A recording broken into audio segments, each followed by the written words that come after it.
Assalamualaikum warahmatullahi wabarakatuh. Alhamdulillah hari ini kalian telah memasuki masa MPLS hari keempat dengan metode daring atau sistem online. Perkenalkan, nama Bapak Arif Munandar. Kebetulan Bapak akan menyampaikan materi MPLS mengenai sadar hukum. Latar belakang sadar hukum. Kenapa kita sebagai warga negara wajib menyadari atau mengerti atau tahu bahwa hukum itu ada dan harus ditaati? Kesadaran itu biasanya timbul dari dalam diri sendiri. Tidak akan orang menjadi taat kepada hukum walau dia mendengar dari pakar hukum sekalipun, kalau tidak ada kesadaran dari dalam dirinya, dia tidak akan mentaati apa itu peraturan. Banyak yang bilang, "Pak, hukum itu kan tidak ada." Betul, hukum tidak ada kalau kita tidak melanggar hukum. Tapi coba kalau kalian lihat, ketika ada orang yang melanggar hukum, apakah hukum itu tidak ada? Hukum itu ada. Ya. Makanya Bapak sampaikan, latar belakang sadar hukum itu adalah tujuannya untuk menjadikan negara itu menjadi tertib, aman, tentram, dan terkendali. Percuma TNI dikerahkan, percuma polisi dikerahkan, percuma para pakar hukum berbicara di televisi, kemudian menulis di koran, kemudian membuat info di media sosial. Ya. Kalau tidak ada kesadaran dari dalam diri sendiri, rasanya sulit hukum itu untuk ditaati. Makanya Bapak katakan hukum itu penting dari dalam diri sendiri. Contoh, mungkin kalian yang anak SMA ke sekolah atau kemana sudah menggunakan motor. Mungkin kalian pernah berada di posisi kalian berada di lampu merah. Kemudian sekeliling kalian lihat ada yang mulai menerobos lampu merah. 1 mungkin berhasil, 2 mungkin berhasil. Tapi kalau kalian coba kemudian dari arah berlawanan ada mobil atau motor yang jalan juga karena mereka posisinya sedang posisi lampu hijau sedangkan kalian lampu merah, kemudian kalian tertabrak atau terserempet. Ya. Mudah-mudahan kalian tidak seperti itu. Kalaupun ada yang seperti itu, dia baru akan menyadari bahwa hukum itu ada, aturan itu ada. Ketika apa? Ketika hukum itu dilanggar. Ya. Saya yakin bagi orang yang mengalami kejadian seperti itu, suatu saat ketika dia ada di lampu merah, walaupun lampu merah dalam keadaan kosong sekalipun, dia tidak akan berani melanggar karena sudah ada kesadaran dalam dirinya bahwa kita harus taat hukum. Kalau pengen negara tertib, harus taat hukum. Tidak ada polisi, harus taat lampu merah. Tidak ada polisi, tidak boleh melawan arus. Tidak ada polisi, tidak boleh berboncengan motor 3 orang, apalagi tanpa menggunakan helm, tidak membawa SIM dan kelengkapan lainnya. Ya. Makanya saya katakan bahwa kesadaran dari dalam diri sendiri itu penting. Ya. Kemudian apa sih atau kenapa sih kita harus taat kepada hukum? Ya. Karena hukum itu merupakan wujud atau sikap dari anggota masyarakat yang mematuhi ketentuan-ketentuan yang berlaku. Ya. Kita ambil gampangnya saja ya. Pak, apa sih definisi hukum itu? Hukum adalah peraturan-peraturan. Ya. Peraturan yang seperti apa? Yang dibuat oleh lembaga resmi yang berwenang. Siapa lembaga resmi yang berwenang? Dewan Perwakilan Rakyat. Hukum adalah peraturan-peraturan yang dibuat oleh lembaga resmi yang berwenang, bersifat mengikat dan memaksa, dan apabila dilanggar akan mendapatkan sanksi yang tegas. Itu hukum. Kalau sudah memenuhi unsur itu, sudah dapat dikatakan sebagai hukum. Kemudian,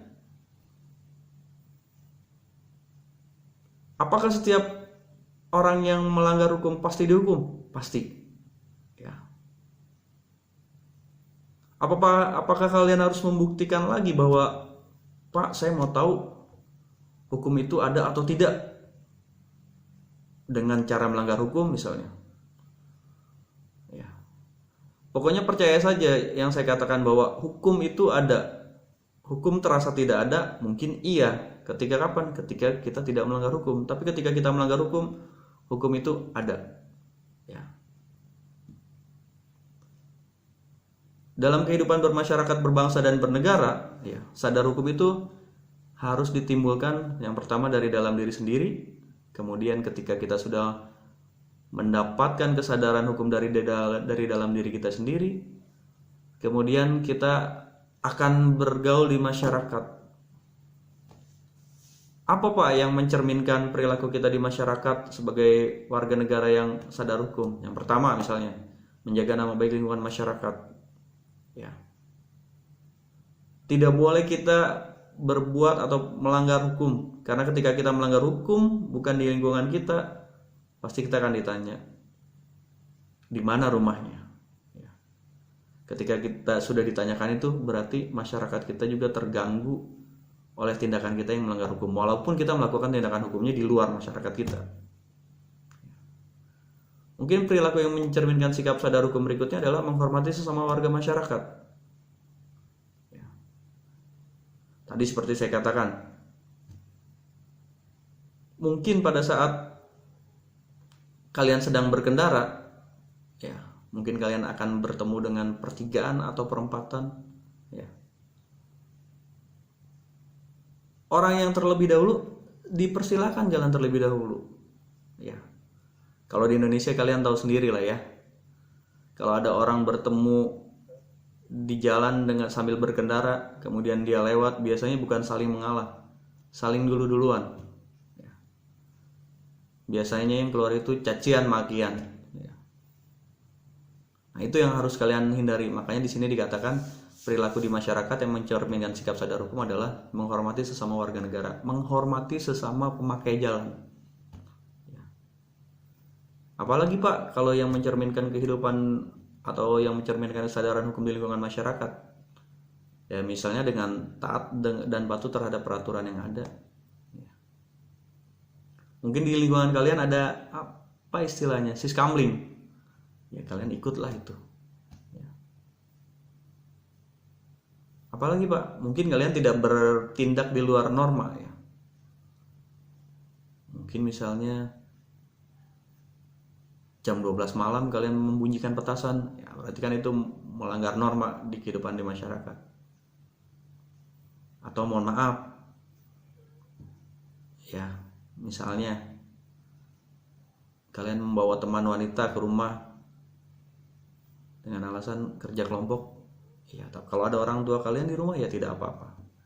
Tapi kalau tidak ada ya mohon itu dihindari. Ya. Kemudian apalagi Pak yang mencerminkan sikap perilaku kita sebagai warga yang taat hukum di lingkungan masyarakat? Selalu memelihara ketertiban, keamanan, dan ketentraman di lingkungan. Ya. Biasanya kalau itu sudah kita lakukan, cukuplah kita dikatakan sebagai warga atau masyarakat yang sadar hukum.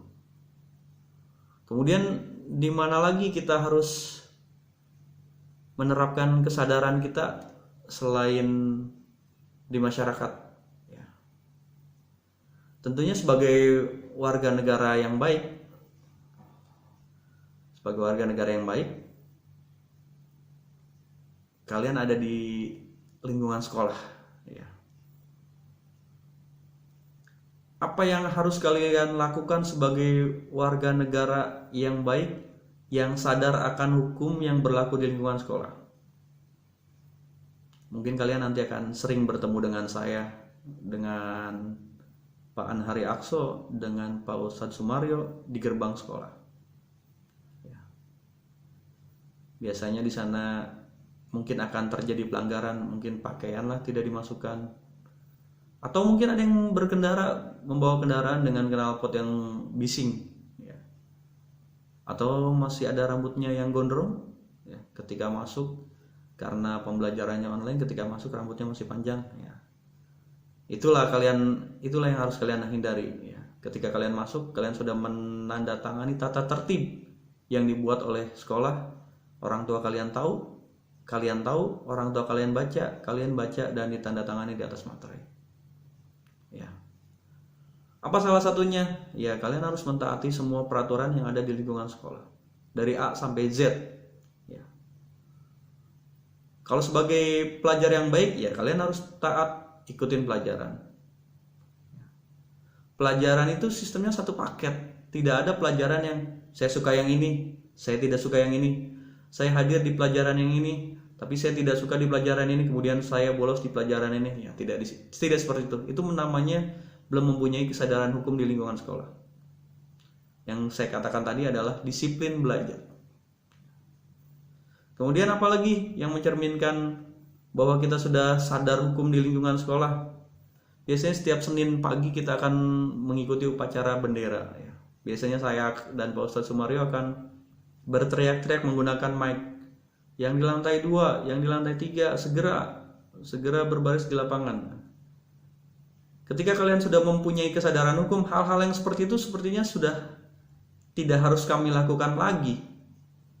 Karena ketika kalian tahu setiap hari Senin pagi itu upacara bendera, tanpa dikomando, tanpa disuruh pun kalian sudah berbaris dengan rapi. Ya.